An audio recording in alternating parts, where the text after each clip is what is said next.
Hello friends, आप सभी का स्वागत है हमारे यूट्यूब चैनल विजार्ड क्लासेस पर। दोस्तों, ये TRE 2 का प्रीवियस ईयर क्वेश्चन है जो कि लैंग्वेज का पेपर का है। ठीक है, जो कि लैंग्वेज पेपर का है, यानी इंग्लिश और हिंदी जो क्वालिफाइंग लैंग्वेज पेपर था ना, उसी से रिलेटेड जो है दोस्तों ये क्वेश्चन है। ठीक है, प्रीवियस ईयर। तो चलिए इसको डिस्कस करते हैं। ये रहा हमारा क्वेश्चन नंबर 1। ओके, और जूम कर देते हैं इसको, ठीक रहेगा। हाँ, तो क्वेश्चन नंबर 1 कह रहा है, in this school all dash students are given free education. ठीक है, तो यहाँ पे हो जाएगा द। ठीक है, ऑप्शन सी द जो है यहाँ करेक्ट आंसर हो जाएगा। ठीक है फ्रेंड्स, यानी कि in this school all the students are given free education. अब है क्वेश्चन नंबर 2। ये कह रहा है, I have a friend in Mumbai who is dash actress. तो यहाँ पर जो है वो हो जाएगा एन। ठीक है, मतलब कि आई have a friend in Mumbai who is an actress, ये जो है करेक्ट आंसर हो जाएगा। अब आते हैं नेक्स्ट क्वेश्चन पे। नेक्स्ट क्वेश्चन है, which of the following is not a river. इनमें से जो है कौन जो है वो रिवर नहीं है। तो option A bay of Bengal, यानी कि बंगाल की खाड़ी, ये जो है रिवर नहीं होगा। अब है question number 4, which of the following is not a part of drawing room. इनमें से कौन सा जो है वो ड्राइंग रूम का पार्ट नहीं है। तो इसका आंसर जो है दोस्तों वो हो जाएगा मोर than one of the above. Okay, अब आते हैं नेक्स्ट क्वेश्चन पे। क्वेश्चन नंबर 5 होगा नेक्स्ट क्वेश्चन। ओके, तो क्वेश्चन नंबर 5 जो है यहाँ पूछ रहा है, today is Sunday, the day before yesterday was. तो इसका आंसर जो है वो हो जाएगा फ्राइडे, यानी कि आज संडे है तो द डे बिफोर येस्टरडे, यानी कि कल के पहले का दिन क्या होगा, तो वो जो है फ्राइडे हो जाएगा। अब है, November comes after the month of. नवंबर जो है कौन से महीने के बाद आता है। तो नवंबर जो है अक्टूबर महीने के बाद आता है। अक्टूबर कहीं ऑप्शन में है नहीं, इसलिए जो है ऑप्शन ही नन ऑफ द एबव जो है करेक्ट हो जाएगा। अब है, हस्बैंड्स ब्रदर इज। तो हस्बैंड का ब्रदर जो है वो क्या होता है, कजन होता है, सन होता है, या ब्रदर इन लॉ होता है। तो करेक्ट आंसर जो है वो हो जाएगा brother in law. Option C correct answer हो जाएगा ब्रदर इन लॉ। अब है, मदर्स पेरेंट आर। मदर्स के जो पेरेंट होते हैं वो क्या लगते हैं। Option A son in laws, option B maternal grand parents, option C paternal grand parents, option D more than one of the above. तो करेक्ट आंसर जो है वो हो जाएगा मैटरनल ग्रैंड पेरेंट्स, यानी कि मदर्स के जो पेरेंट होते हैं वो हो जाएंगे मैटरनल ग्रैंड पेरेंट्स। और यही फादर के पेरेंट के बारे में पूछता तो फादर का पैटर्नल हो जाता। इस दोनों बात को याद रखना है दोस्तों। अब आते हैं नेक्स्ट क्वेश्चन पे। ओके, नेक्स्ट क्वेश्चन जो है, निम्नलिखित में से कौन सा, अब हिंदी सेक्शन स्टार्ट हो गया है, निम्नलिखित में से कौन सा प्रत्यय रहित शब्द है।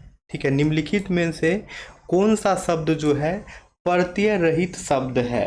ठीक है, तो इसका करेक्ट आंसर जो है दोस्तों वो हो जाएगा ऑप्शन बी, यानी कि भाव विहल शब्द जो है ये प्रत्यय रहित शब्द है।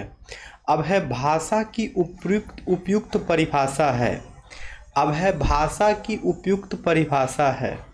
ठीक है, तो विचार या भाव प्रकट करने का साधन जो है वो भाषा है। ठीक है, भाषा की उपयुक्त परिभाषा जो है वो हो जाएगा विचार या भाव प्रकट करने का साधन जो है वो भाषा है। अब है, स्वर कितने प्रकार के होते हैं। तो स्वर जो है वो 2 प्रकार के होते हैं। ठीक है, स्वर जो है वो 2 प्रकार के होते हैं।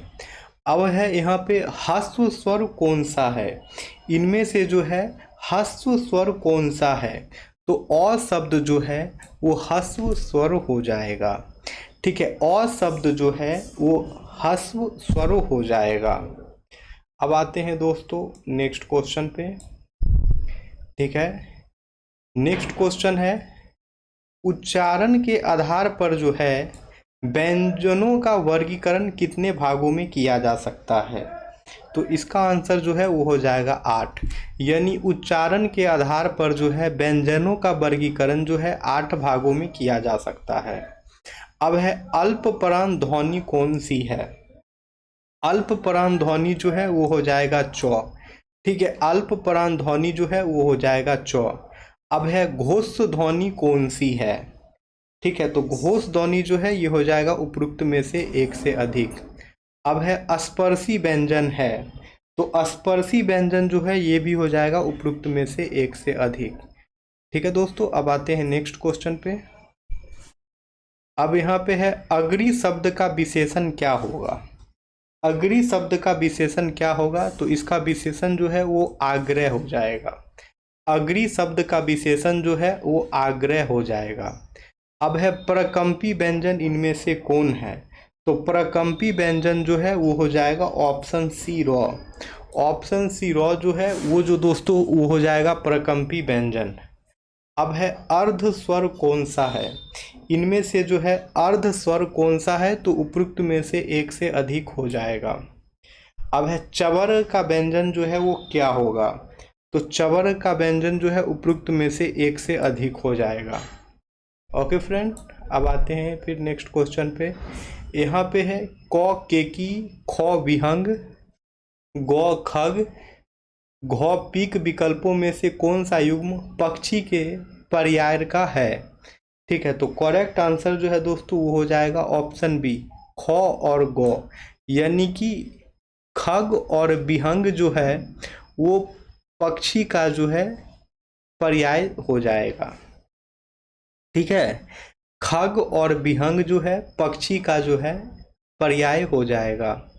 अब है विलोम शब्द का कौन सा युग्म सही है? तो विलोम शब्द का जो युग्म सही है वो हो जाएगा उपरोक्त में से एक से अधिक। अब है निम्नलिखित में से कौन सा वाक्य जो है अशुद्ध है? ठीक है, निम्नलिखित में से कौन से वाक्य जो है वो अशुद्ध है? ये हो जाएगा उपरोक्त में से कोई नहीं, यानी कि जो भी वाक्य यहाँ दिए गए हैं सब के सब शुद्ध हैं। जैसे कि ऑप्शन यह है, यह कहना आपकी गलती है, चरखा चलाना चाहिए, मुझसे यह काम संभव नहीं है, उपरोक्त में से एक से अधिक। अब है रचना के आधार पर जो है कौन सा विकल्प वाक्य का भेद नहीं है? तो इसका आंसर हो जाएगा उपवाक्य, यानी रचना के आधार पर जो है उपवाक्य जो है वाक्य का भेद नहीं है। रचना के आधार पर जो है उपवाक्य जो है वाक्य का भेद नहीं है। बाकी सरल वाक्य और संयुक्त वाक्य दोनों के दोनों जो है रचना के आधार पर जो है वाक्य के भेद हैं। अब आते हैं नेक्स्ट क्वेश्चन पे। नेक्स्ट क्वेश्चन होगा क्वेश्चन नंबर 25। यहाँ पे पूछ रहा है जिन शब्दों से न्यूनता, लघुता, हीनता या तुच्छता का बोध हो उसे क्या कहते हैं? जिन शब्दों से जो है न्यूनता, लघुता, हीनता या तुच्छता का बोध हो उसे क्या कहते हैं? तो दोस्तों उसे जो है उर्णार्थक शब्द कहते हैं। उसे जो है उर्णार्थक शब्द कहते हैं। जिन शब्दों से जो है न्यूनता, लघुता, हीनता या तुच्छता का बोध हो उसे जो है उर्णार्थक शब्द कहते हैं। अब है जिसे बुलाया न गया हो वाक्यांश के लिए प्रयुक्त एक शब्द क्या होगा? ठीक है, तो इसका आंसर हो जाएगा अनाहूत। ठीक है, जिसे बुलाया न गया हो वाक्यांश के लिए जो है प्रयुक्त शब्द हो जाएगा अनाहूत। अब है संज्ञा की माप तौल का बोध कराने वाले विशेषण जो है वो क्या कहलाते हैं? संज्ञा की माप तौल का बोध कराने वाले विशेषण जो है वो क्या कहलाते हैं? तो दोस्तों वो जो है परिमाणवाचक कहलाते हैं। ठीक है, संज्ञा की माप तौल का बोध कराने वाले विशेषण जो है वो परिमाणवाचक कहलाते हैं। अब आते हैं क्वेश्चन नंबर 28 पे। क्वेश्चन नंबर 28 यहाँ पे है रचना के आधार पर जो है जल शब्द किस कोटि का है? रचना के आधार पर जो है जल शब्द किस कोटि का है? तो इसका करेक्ट आंसर जो है दोस्तों वो हो जाएगा ऑप्शन ए, रूढ़ शब्द। यानी कि रचना के आधार पर जो है जल शब्द जो है रूढ़ शब्द कोटि का है। रचना के आधार पर जो है जल शब्द जो है रूढ़ शब्द कोटि का है। अब है निम्नलिखित में से कौन सा मात्रिक छंद है? निम्नलिखित में से जो है कौन सा जो है मात्रिक छंद है? तो करेक्ट आंसर हो जाएगा दोस्तों उपरोक्त में से एक से अधिक। अब है उदित उदयगिरी मंच पर रघुवर बाल पतंग, बिकसे संत सरोज सब, हर्षै लोचन भिड़िंग। उपयुक्त दोहे में जो है कौन सा अलंकार है? तो उपयुक्त दोहे में जो है वो हो जाएगा रूपक अलंकार। ओके फ्रेंड्स, चलिए तो आज के सेशन को यहाँ पे एंड करते हैं। ये ख़त्म हुआ लैंग्वेज पेपर का डिस्कशन जो था। फिर जो है हम लोग मिलते हैं नेक्स्ट सेशन में। ओके फ्रेंड्स, तो जो भी लोग नए हैं चैनल पे, चैनल को सब्सक्राइब कर लेंगे ताकि आने वाले वीडियो का नोटिफिकेशंस जो है आप सभी तक पहुंचता रहे। Okay friends, thank you everyone.